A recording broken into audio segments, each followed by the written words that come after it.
He kōna ipurangi tēnei nā te reo irirangi o Aotearoa.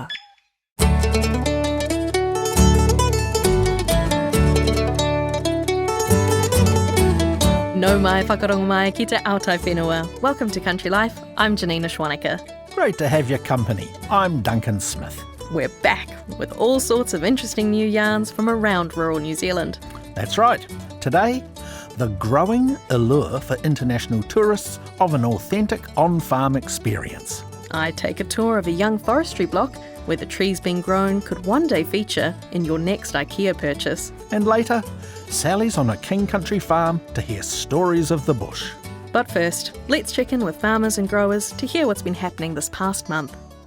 It's been a wet start to 2026 for Northland Te Tai Tokoro farmers. Those on the east side copped at the worst, with one farmer recording about 490 millimetres of rain over January, and another on the west, less than 100 millimetres. One farmer near Whangarei says the region got off lightly in recent storms. With parts of the region a month away from calling a drought, he says it's actually helped with feed supplies. Some crops and pasture were damaged in the rains though. Vets are starting to pregnancy test dairy cows, but as the rain has bought some time, there's less pressure to cull the empties. Farmers are pretty happy, but keeping a watchful eye out for further weather events. In Pukekohe, fields of onions are waiting to be harvested after days of rain. Digging is underway again, but there's a rush to meet shipping deadlines. The rain has also meant there's less need for irrigating and sets conditions up well for winter greens. A Waikato farm consultant returned from holiday to a sea of green, an unusual sight for January, especially compared to last year. He says the cows have had a good feed, there's been minimal feeding out, and the maize crops are looking strong. The wet and warm weather does mean farmers have to watch for facial eczema though, with most dairy farmers already administering zinc as a preventative measure. Dairy farmers are feeling especially positive after lifts at recent global dairy trade auctions which determine the milk price and payout. Meanwhile, those in the Bay of Plenty are still coming to terms with the fatal storms. One industry rep says there's a pool of sadness across the region. Slips have also damaged key roads, with the main route to Gisborne expected to be closed for several weeks. The hours-long detour fruit growers will have to take to get fruit packed in the bay will likely impact fruit quality. The rain has also impacted growers' ability to get into the orchard to do the canopy work and thinning that's needed pre-harvest. There's lots of lush green grass in Taranaki, great for farmers. Feed supplies are good with late supplementary feeds still being made. Pregnancy scanning for dairy cows has just started, and those that aren't pregnant will likely be milked through rather than sold off early because of the plentiful feed. Farmers say it's good to see the slide has stopped at the global dairy trade auctions, and they hope the final milk price will still have a 9 in front of it. Cash flow is good. East Coast Te Tai Rāwhiti farmers had been worried about drought pre-Christmas, so the 90 millimetres of rain received last week was welcome news for many. However, heavier rains to the north have caused widespread damage though, and blocked main travel routes, meaning produce and livestock have to be sent south via detours before being able to head north. This raises serious animal welfare issues and costs. A Hawke's Bay farmer near Hastings says he's had over 100 millimetres in the gauge since Christmas, a pretty good top-up, which has helped relieve drought fears. It's helped the region to green up and put some guts in the grass. There's been very little silage or hay made though, and many feed crops were badly impacted by weather and insect damage.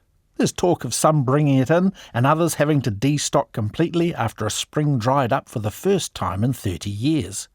Most farmers had made good early decisions though, and stock prices are so good, $10 a kilo for cattle and $9 a kilo for sheep at the works, it's not too painful to sell.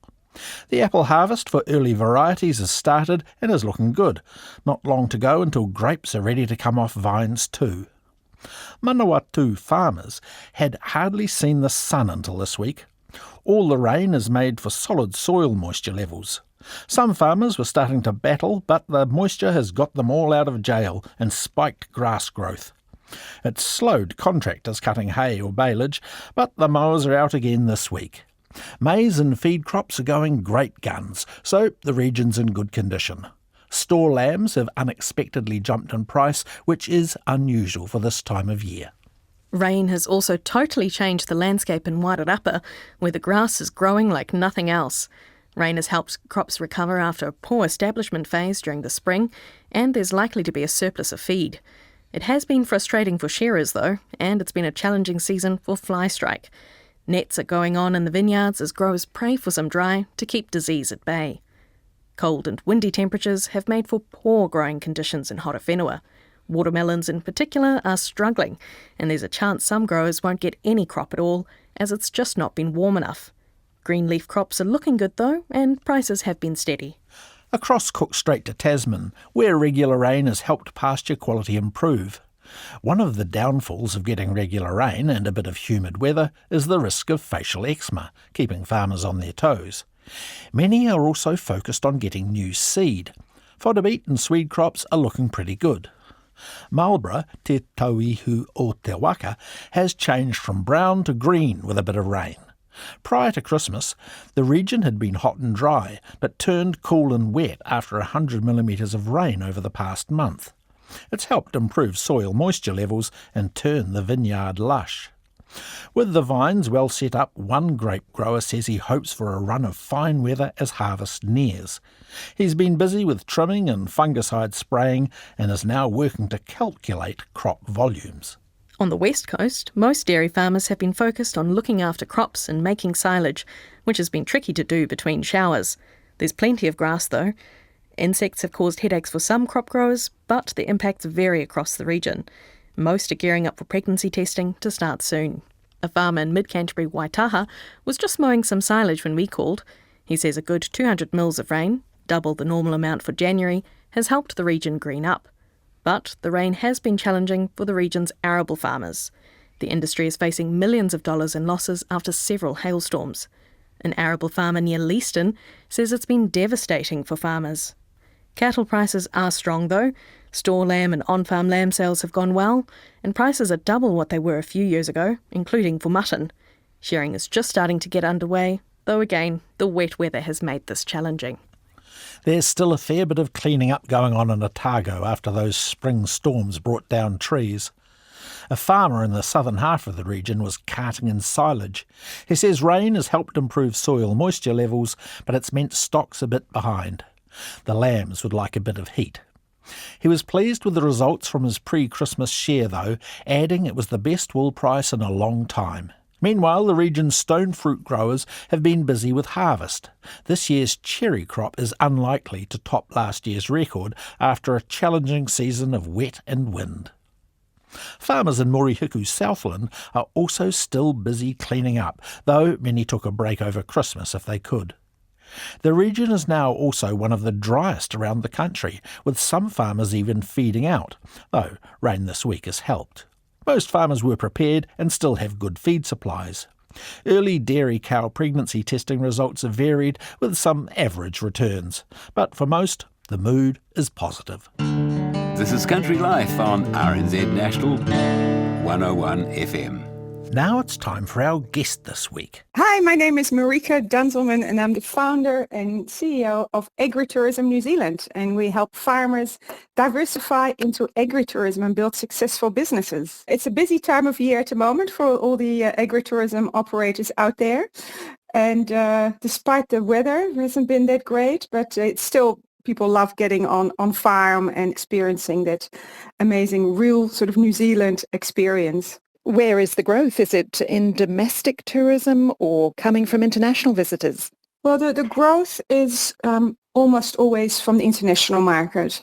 In certain regions that aren't working as much with the international market yet, because you need to be in the brochures and websites of these international agents, it's still a growth phase. But if you look at the spend of international visitors has grown. For example, in the region where I live, is sort of the Southern Lakes, Central Otago and Southland area. The international market growth in the past year has been about 10%, and the domestic market is just sort of, leveling at sort of 0% at the moment. Can you just give us a little bit of a perspective on the global agritourism industry? Is it growing worldwide? Are people looking for these sort of experiences? Yes, so that's one of the things that is growing globally, because people are really interested in what we call experiential tourism.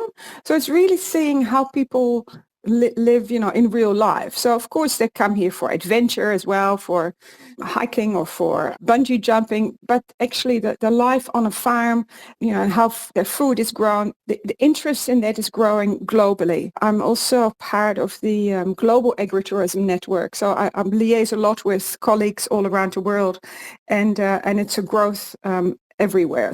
And in that global context, can New Zealand offer something that is really special? How can we differentiate from other markets? Well, something that, of course, we are extremely lucky, because New Zealand's really seen as one of the most beautiful countries in the world. All our farms are, in the most spectacular areas, no matter where they are. I think something that farmers underestimate a bit of what they actually have. The space that we have and the diversity of our scenery is something that people really love. I work, for example, with farms that generate their own energy through hydro, like a scheme, like with a big waterfall coming down, for example. And for them, it's just they've done that for probably 100 years. And then, how they work the sheep and the food that they grow themselves, and they drink rainwater, all those little things that people take for granted are actually really interesting for visitors. What are the benefits for a farmer to welcome tourists onto their land? Some might be thinking that there's more trouble than they're worth. That's one of the things I often hear. People are quite self-conscious about their farm. But when we look at the benefits for farmers, of course, a big one is they look at diversifying their farm income. A lot of farms are asset rich and cash poor, so this extra income really gives them the opportunity to go on holidays, put the kids, in boarding school, and really create that extra income. And that's a big one. The other one is it can keep the farm in the family. For example, I work with a farm, a station near Lake Manipuri, and the kids have left home. They've been to university, worked in the corporate world, and then one of the kids has come back, and they set up a luxury lodge on the farm, and they are doing really, really well. So suddenly that farm is actually very profitable from all that extra. It creates work for the kids in this case, and the parents are still involved on the farm as well, and a farm manager. So plenty of benefits there. But yeah. What about planning rules and consents? And that must come up quite a lot. How difficult is it for farmers to get a simple idea perhaps up and running? Yeah, well, of course, we do have a lot of red tape in New Zealand. Some of those things are getting simplified a little bit, but a lot of farmers are worried about like health and safety, for example. But we work with the farmers also and looking at those different health and safety plans that you need to have in place for when you get visitors that are not used to coming onto a farm, of what you need to do. But when it comes to building, that does take a while. For example, I'm working with another farm at the moment that are looking at building a multi-day walk. You're dealing with the council, you're dealing with all sorts of different rules depending on what the land is zoned for. But there's a lot of farms that have existing buildings that they can use. And that's exciting as well, because they might already have a cottage on the farm that they then do up and rent it out, and they just need to get it consented for visitor accommodation, and that doesn't take long. And given what you know about the global market, would you recommend farmers investing a lot, going for the sort of luxury high-end accommodation, or just keeping things more simple, rustic and authentic? Well, you can actually do, even if you have a rustic hut, if you can actually, by having really nice linen, having nice, extra comfort sort of things, if you like, really comfortable beds, amazing food, an outside bath, little things that suddenly make a rustic hut a luxury hut almost. And I see, place like that charge, $400 a night or more, and people pay that because of the unique experience. But there's a lot more people now looking at building professional businesses, like where it's going to be a full-time business and with staff. And so that requires more investment. For example, you might have a business model where you have other people setting up a business on your farm, and you get, a share of the profit, for example. So you don't necessarily have to do it all yourself. That's a different way to go, isn't it? Is that becoming more and more common? Yeah, it's really there's really a range. It's a range of options. I mean, I know another operator, for example, they had several huts on the farm or accommodation, and someone else has come in and they're running that business. That's a multi-day walk as well. It's quite a few of those around now, and they have an arrangement where they have a profit share. But have you heard of farmers offering something a little bit out of the ordinary on their land? Well, there's also like horse tracking, events, concerts, that can generate quite a lot of money. People that are running retreats, you work in with other people that come in to provide services in that retreat, whether it's a yoga teacher or whether it's someone who knows a lot about nutrition or photography retreats. That's fun too. I love this, someone running workshops and they teach people how to grow their own food.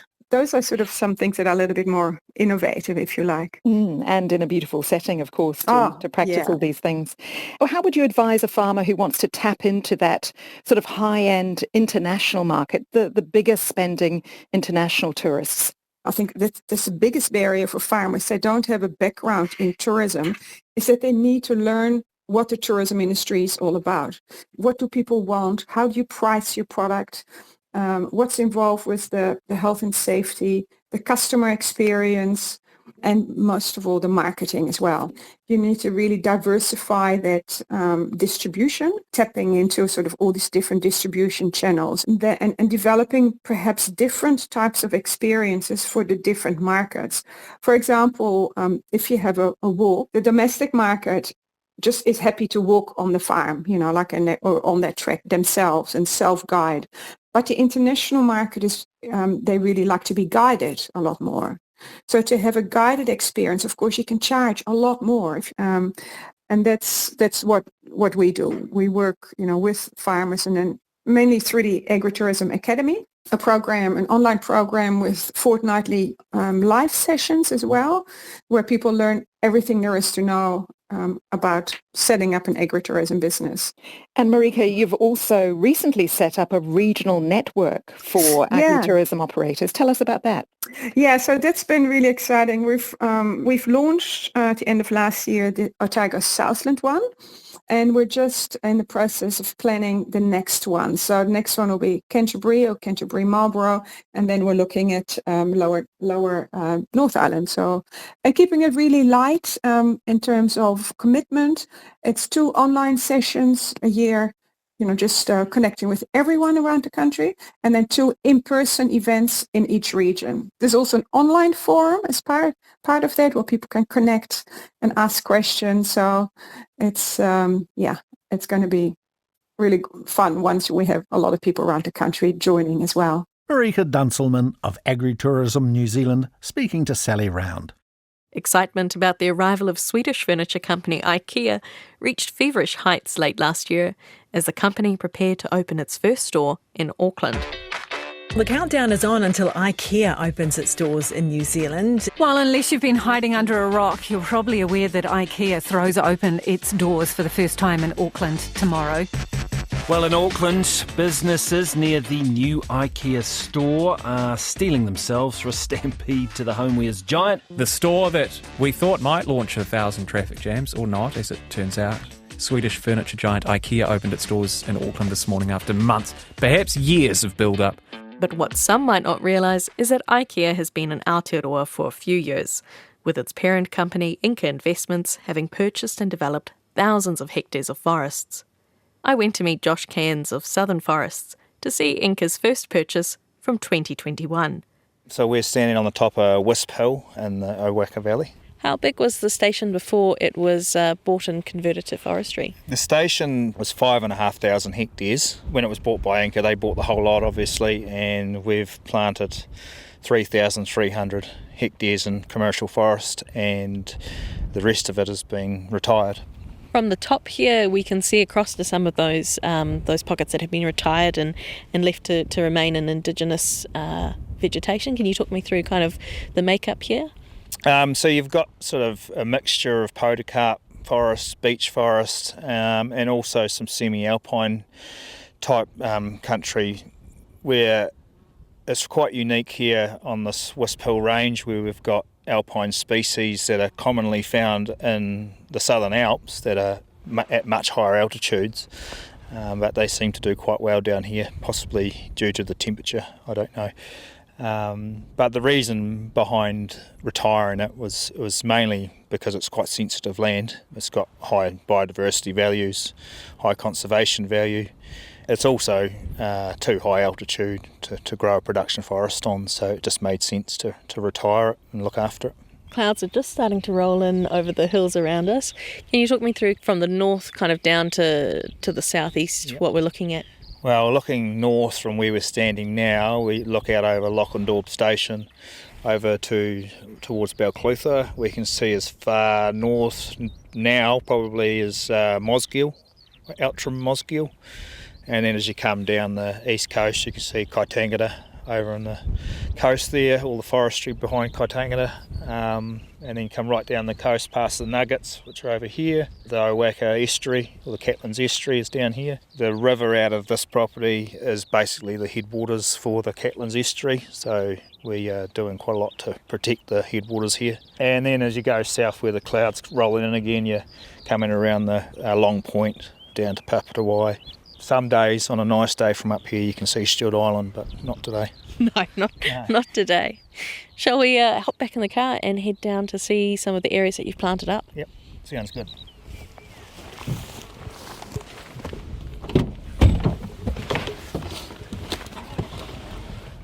Southern Forests manages several forestry blocks on behalf of Inca, which now owns 30,000 hectares of forestry in Aotearoa, including many blocks converted from farmland. It also owns a further 11,000 hectares of land set aside for biodiversity, conservation and other environmental purposes. But Wisp Hill was the first, and as Josh explains, it was developed to set the national standard. It all happened quite quickly, really, from Inca looking at the property and then doing all the background feasibility work and then deciding they wanted to buy it. There was a transition phase between the sale going through and the previous owner exiting, so there was about a 4-year window where they leased the property. So we had to sit down around the table, obviously, and work out where we were going to plant that wouldn't have too much impact on their farming practices, and the logical way to do it was really start in the most unproductive part of the farm in the very back corner away from infrastructure. The first block we did was about 330 hectares. There's a bit of work involved there to get that particular block done. Obviously this block we're looking at over here, it was probably the more unproductive part of the property. A lot of gorse, a lot of broom, a lot of bracken fern, and we basically rolled out of the 330 hectare block straight into that with 2 30-tonne diggers, high and wide logging machines with root rakes on, and a D6 bulldozer, and those guys basically just root raked gorse for the next 2 or 3 years and broke all that country in so we could plant trees on it. And looking at them now, how tall would those trees roughly be, do you think, over the hill? Yeah, okay, so those trees are coming into their 4th year now, really. So in theory, they'll be should be 4.5 to 6 metres tall. They'll be ready to prune probably this time next year. Unlike carbon forests, Inca's plantations, mostly planted in pine, are intended for timber, with hopes to one day use the wood in Ikea's furniture range once harvested. Typically in New Zealand we're talking 25 to 30 years. Most of our forecasting for this property has been done on 28 years to 30 years. You'll get different areas of the forest will grow at better rates than others. And it also comes down to how you manage the forest, whether it's just a structural regime and you only thin it, or if you go full hog and go prune it properly and thin it properly for a clearwood regime. So, that might dictate more the age that you harvest it at. Planted high quality genetics here, best we could sort of get at the time. Did some rather large areas of cuttings, which is expensive to plant, but looking long term and thinking that we're going to prune as much of it as we can, it was worth the investment. So a lot of investment, a lot of thought, a lot of pre-planning in quite a short space of time. Converting farmland to forestry has allowed Inca to start with a blank slate, meet existing standards, including Forest Stewardship Council or FSC standards, as well as set their own. It was probably a good opportunity to set a standard, I suppose. We pride ourselves in doing a high quality job. We had those discussions with Inca in the very early stages and said there'll be no shortcuts. Everyone's going to be looking at us, seeing what we're doing here. We're in an area where it does have quite a lot of biodiversity value and conservation value. A lot of waterways that need managed, so we want to be seen to be doing the right thing. And from day one they were 100% on board with that. Provided a lot of leadership, a lot of education, advice coming from Europe, where some of their environmental regulations are a lot more stringent than ours here. So there's a lot of discussion around those sorts of things and where we could meet in the middle. But Josh says it's not been without its challenges. Community concerns have included the potential hollowing out of rural communities as farming families move away, along with issues of pest and fire risk management. Probably the biggest challenge here was trying to, and it still is to be fair, is getting the point across that this is a timber production forest first and foremost. There's a lot of sort of misinformation going around that it was carbon, and that couldn't be further from the truth. We back that up by our pruning, planting, and the genetics we've planted and that sort of thing. The community, it was one of those properties that's iconic down here and a lot of emotion attached to it. So there was always going to be heated discussions. It's just a matter of sitting down and talking about it and actually saying, well, actually, this is what's really happening. It's not a carbon forest. We're here. There's guys here working pretty much every day managing this forest. Long term, we will supply logs into the local market. We employ local contractors, we employ local people. Public access has also been a key consideration for Inca, especially in meeting Overseas Investment Office requirements. Wisp Hill borders a conservation area spanning over 50,000 hectares, and improved access, especially for hunters, has helped with pest management efforts and fostering community goodwill. We're standing on the edge of the Catlins Rainforest Park. It's our main public access point to the Beresford Range. Part of the purchase, the OIO process was to maintain and make public access available. No limitations really, which is what we've done at this particular point. We've got an access track built from the council road right to the dock boundary, and it's a place that's frequented quite regularly by overseas tourists and locals for tramping and hunting and just hanging out really. So it's quite a nice wee spot. We sort of identified it as being a really nice location to sort of hang out and spend a bit of time in, so proposed to plant this whole area in natives, which was, Inca were really good. They said, if you think that's a good idea, go for your life. So that's what we've done. We've planted about, I think this area might be about 30 hectares. It's a nice area where people can access the place. We stop at a small creek where the natural topography has been followed in setting a wider margin than is industry standard. Between the forest and the waterway, manuka have been planted, providing a further income source, as Josh explains. This will be their third summer. So, when they're planted, they're only 25, 30 centimetres tall. But this is a pretty good example of what we've done here on riparians. You've got a creek that we basically manage the whole catchment of. So it establishes itself on our property and exits our property. And you've got steep-sided slopes leading into it, which don't really lend themselves well for harvesting in the future. You obviously got environmental issues, getting trees off slopes like that. Just basically providing a more picturesque, environmentally sort of sustainable site really for, and protect these waterways, just to look after them. We identify logical boundaries. So behind us we've got a existing farm road that we've upgraded 30 metres from the waterway, which is great, and then obviously pine trees planted on the other side of that track, so natural boundary to plant to. On the other side we've sort of drawn a line in the sand and said, well, that's as close as we want to plant to that waterway, and that's from the waterway to those pine trees is probably 70 metres.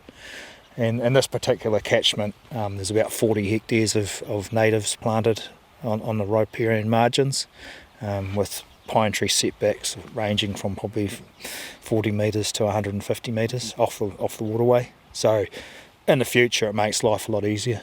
We'll never really have to stress about how we get those trees out when we harvest it, because we don't have to worry about what's happening in the waterway. We don't have to worry about damaging it or machines going near it or trees falling in it or any of that sort of stuff. So you want to plant a species that has some sort of commercial value as well, but also naturally grows here. On the other side of the valley, this is exactly what's happening on those riparian margins naturally. So there's manuka coming out of the native forest and creating these little corridors. This planting through here will actually links up to another manuka gully on the other side of the road. So it creates quite a nice native corridor right through to the other side of the valley for birds and that sort of thing. That was Josh Cairns I was speaking to in Otago at Inca Investments' first forestry block in the country. It'll be a few years before any wood from these trees might make its way into IKEA's supply chain, with the first trees not likely to be harvested until 2049. Hello, my name's Hamish. I do quail eggs. You're listening to Country Life on RNZ National. We've gone down a few rutted and remote rural roads here on Country Life, and often we're not quite sure what we'll find at the end. That was the case for producer Sally Round when she arrived at an old woolshed in the heart of rugged King Country, where she met a man getting on in years and with a few yarns to tell.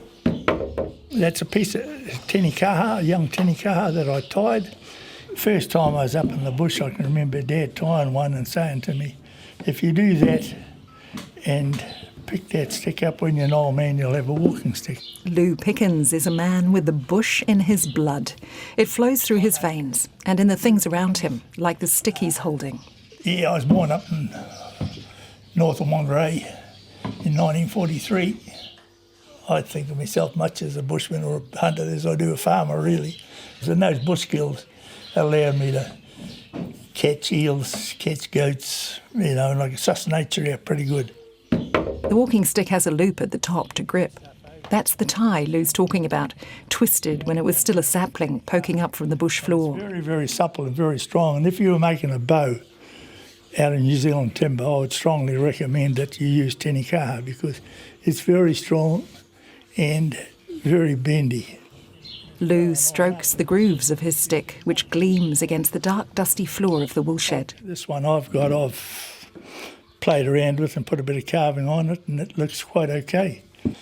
Yeah, I put my name on it, date of birth, stick tied, 2005. Yeah. And now you need the stick. I do need it. Lou's pale eyes scrunch up when he smiles. You can imagine him striding through the bush in his younger days. He's worked on the land all his life, originally up north, where he lived his first 60 years. I was lucky because I had the mentality. Like when I was 18, I had calluses on my hands, and my hands were like 50-year-olds. And I took great pride in those calluses. It must be my Irish ancestry. Lou gets up from the chair. He wants to show me round, and there's a lot in this woolshed, most of it about the culture and traditions of life and work in the bush. Until probably about 1900, a lot of people had camp ovens. What here is a typical old bush camp chimney. It would have been wider in the bush camp, but this is where only place I could have it. It's 8 feet wide by 9 feet deep. And you'd cook in a bush camp of, say, 40 men. There'd be a cook, and he'd have 6 or 8 camp ovens, and he'd cook in these camp ovens, otherwise known as Dutch ovens. Whatever you can cook in an oven, you can cook in a Dutch oven. So you have a fire there, and you shovel out a shovelful of embers and set a camp oven on top of it. And then whatever heat you have coming up, you need twice as much on the top because of heat rises. And so you can cook bread, you can cook a roast, you can cook cakes, you can do whatever you want to. And are you a bit of a Dutch oven chef yourself? No, I can cook a roast and I like cooking stews, but mine are pretty basic, just the same as the old bush tucker that the fellas used to eat. Dad used to love pulling his camp ovens out now and again, blackberry season. He'd make blackberry pies for the grandkids. The family's here too. This is Craig, Lou's son. You'd go down to what they call Poppy, the place, the Peru, and I remember going down to there and take the camp ovens and you'd cook chips and you'd have sausages and chips over the fire when you're a child. I do the same with my girls. We used to go down. We'll go down to the river and we'll take the camp oven, and it was one of their highlights to go down there. They'd swim and play, and they'd learn to drive and learn to shoot, and you'd get a fire going in the camp oven, and you'd have fish or chips and sausages, and it's just something that we've always done, and it's just a tradition of your sort family. Of a tradition thing. It's a memory, and it's something you just carry on because it's so enjoyable teaching them with a fire and teaching them everything. It's just simple, basic things. From the floor to the ceiling, there's stuff hanging stacked on hooks and shelves piled high. A lot of it to do with clearing the bush.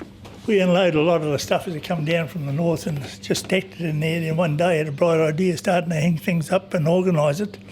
And it turned into what people call a museum, but it's just a collection of stuff we've acquired over the years. You said you were a bit of a hoarder, Lou. Well, yeah, I guess I am really. I guess, yeah, definitely.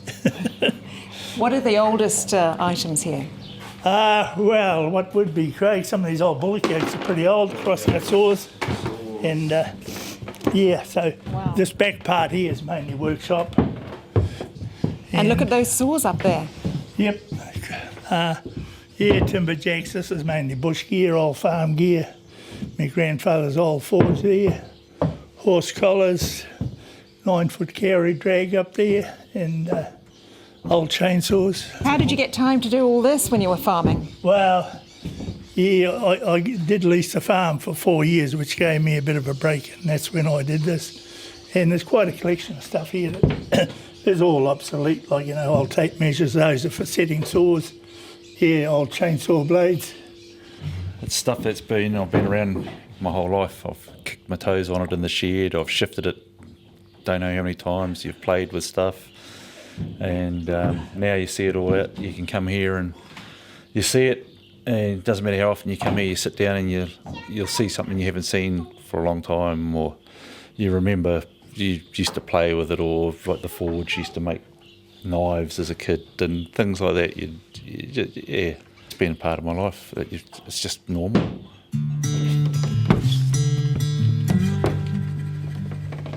Dad's father started off milling and in the bush, and his father came out from America and had a block of Tutakaka, Nungaroo, and he worked that bush there and must have made money because they both finished up in Mount Albert and had a little farm on the side of Mount Albert, and later cut that up. But Dad didn't like the city. He moved back up into the north because there was land up there that they'd worked the bush off, a big native bush, and it was steep country on the east coast. The main divide went up the main divide, and it was they worked it with a bush tram. Parker Lamb Timber Company in Auckland worked it, and with steam haulers. Would have been about 40 men in the bush, and saw crosscut saw, steam haulers. They had steam winches that winched it into the railway line, and then the rail was only about 4 miles long, and it went down to the coast, and then they floated it down to Auckland by raft. In the early days, bullocks were used to pull the logs out of the bush. Lou played around with bullock driving too. Bullockies, they called the drivers. 1900, there would have been hundreds of teams around about, especially up north of the Carry. Is the bullock yokes? That's a bullock yoke up With there. the bell?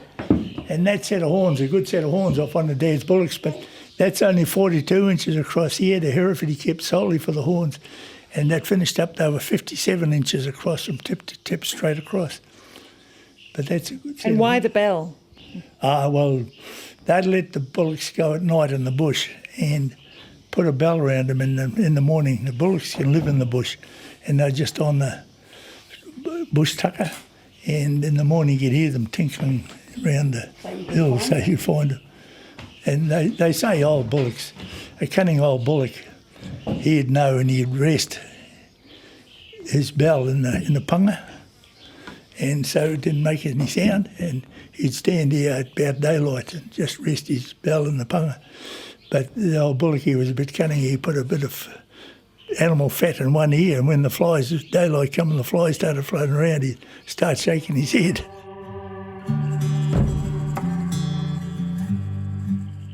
Bullocks are strong. It's just the way they're yoked up, works for the bush. Horses were pretty hopeless in the bush working as a team.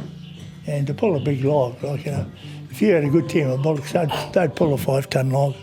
And Yeah, and just how you go about it, the tricks that went with it. It's an art that's lost, and especially in New Zealand. Lou left school at 14. He was dyslexic, although they didn't know about that in those days. He went on the farm and did his fair share of clearing and planting pines. He planted some of the first pine trees up in the north. But his skill was developing the land for farming, fencing and the like. And his love was getting into the bush, but always with an eye on his wallet, because he didn't get a wage on the farm. Well, to make a bit of pocket money, I could get the slabs. I was allowed to cut the slabs up and sell for £1 a tonne for pocket money. And I sold about three tonne a year if I was lucky. I had a circular saw, like, the old saw bench, cutting that up with an old single banger motor that come out of the cow shed. Everything here's got memories. Old eel nets up there that we fished with, caught eels a lot because we lived at the top of the Ringy swamp where the farm was and had access to that, and good eel fishermen. And what did you do with the eels? Took them into Carmo to a factory there. Best I did was a tonne a night for 4 nights, 4 tonne and 4 nights and that was pretty good money, $550 a tonne, only 55 cents a kilo, but in those days it was damn good money. Go down the river and fish, and it was good fun. And apart from this, it's always good fun fishing, but it's good fun when you're making money out of it. Yeah. And goats were good money, and it was easy to catch goats. One particular time, it was a Sunday, and I was up catching goats, and I'd caught 7 white nannies that day and led them out and had them tied up to the fence. And Julie come up just on dark as I was leading the last goat out of the bush and said, "There's a sale at Turkey tomorrow, Monday." This is in about 85 probably. And down to Turkey, I know 7 goats I'd led out of the bush the day before. They were the top pen at the Turkey sale and made $247 each. That was about $1,700 for a day's. That's pretty good in those days. In those days, it was big money. How would you catch a goat live and be able to lead it out? Well, a dog that didn't bite them too hard or bail them up on the thing, and if it bit too hard, well, you took it to the vets and got the eye teeth cut off, so they couldn't do the damage. Did that with one dog. You can hear Lou's wife, Julie, and grandkids there. The family's listening to Lou's stories too. I was more of what I considered a developer. I love developing country, putting fences up, putting it into grass, cutting bush, and that was my strength, I believe, in farming, was really developing land, and 99% of it was done by hand. In those days, you sowed your seed by hand. You made a sewing bag, had it around your stomach and carried your bags up the hill.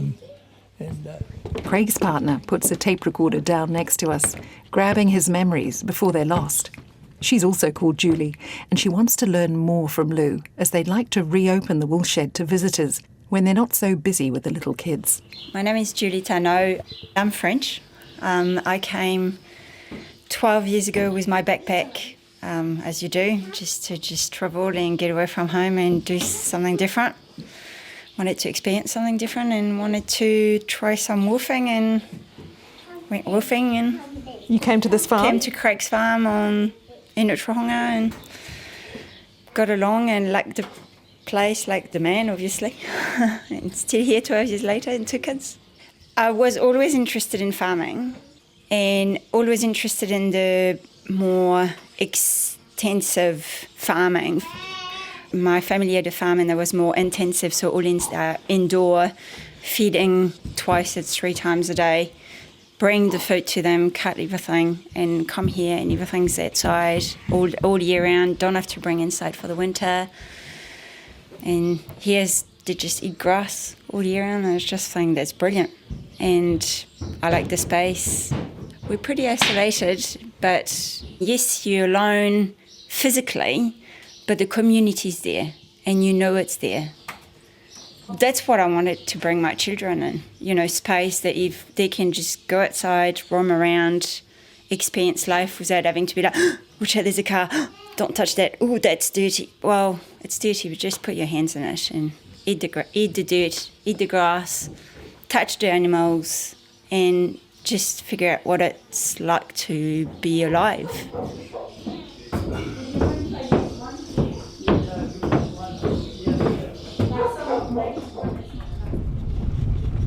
Yeah, only about 3 weeks ago there was a pig in the trap and then he dug his way out of it. We're on a farm track with neighbour Bernie. Let's hope he's still in that trap. You always said to get a good pig. Yeah, you did, right. A lot of good pigs come out of that trap. A wild pig's been caught and everyone's headed out to the back of the farm to get it, including Julie, Lou's wife, and little Poppy, his granddaughter. The land's hilly, beautiful and almost totally surrounded by forest.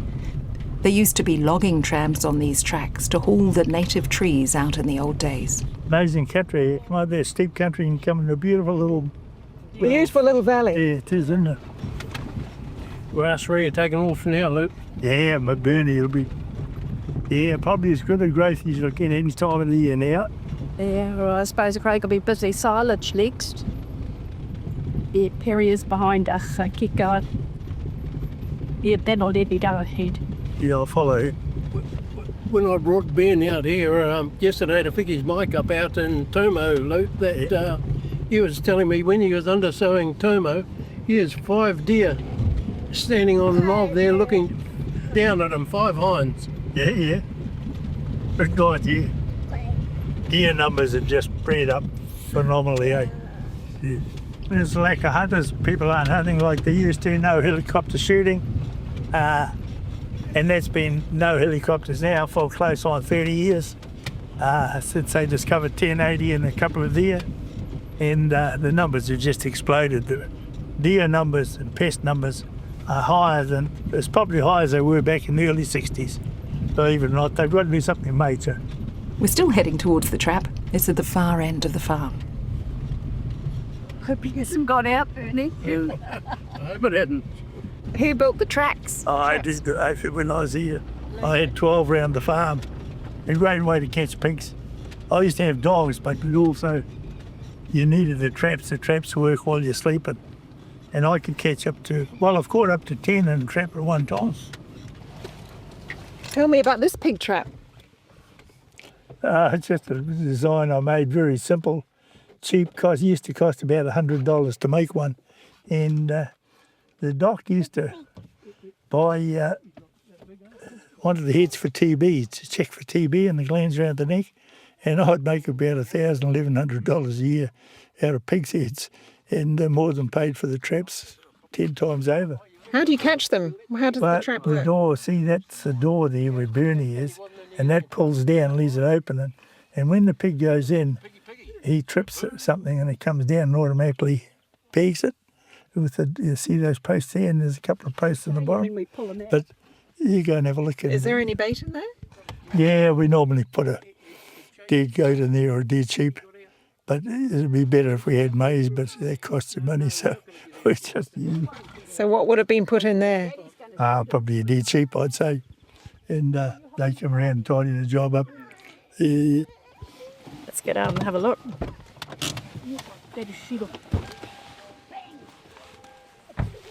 Hang on there, Poppy, you're right. You stay in the car with me.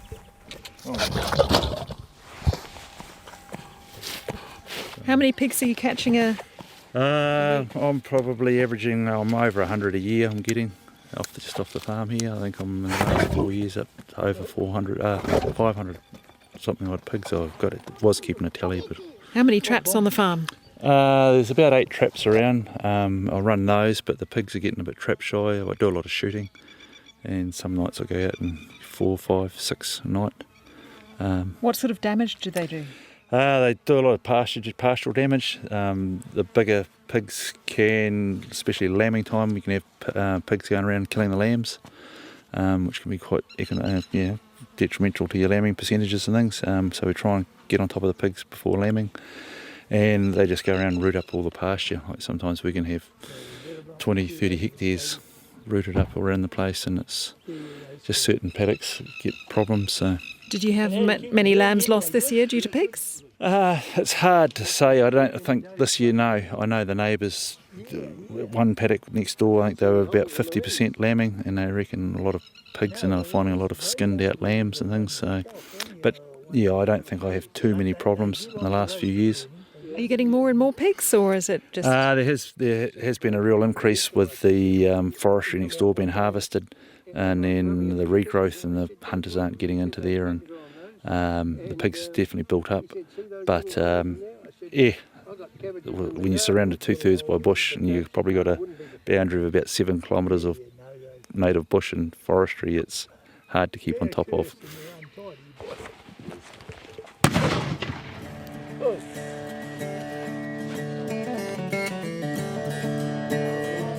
Back in the woolshed, the hamper comes out and the big table's laid for lunch. It's wild pork, funnily enough. This is a place where family and friends gather amid all the memories. Lou takes a seat. Beside him, his stick, made of that strong and supple tanikaha, tied and grown in the bush. And now you need the stick. I do need it.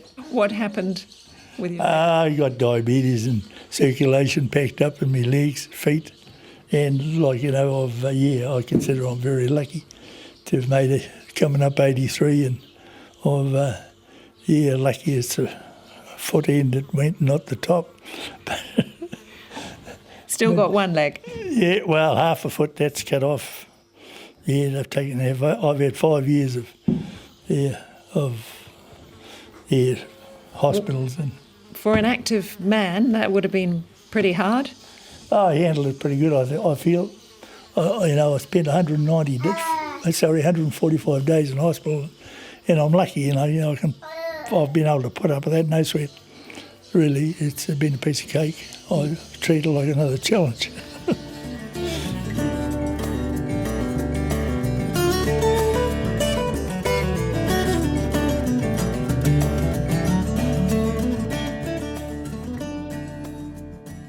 Lou Pickens in the woolshed at Waimaha in King Country.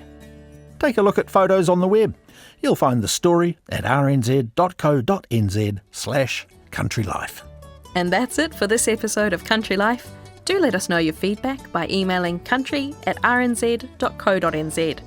Head to our show notes for more on the stories you've heard today. Click follow on your app if you don't want to miss an episode of Country Life. And we'd love for you to give us a plug on social media or tell a friend about the show. Click the share button in your app to send this episode to a friend.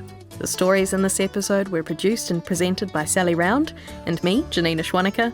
In the studio production team today, David Knowles and William Saunders. Catch you next time. Ka kite.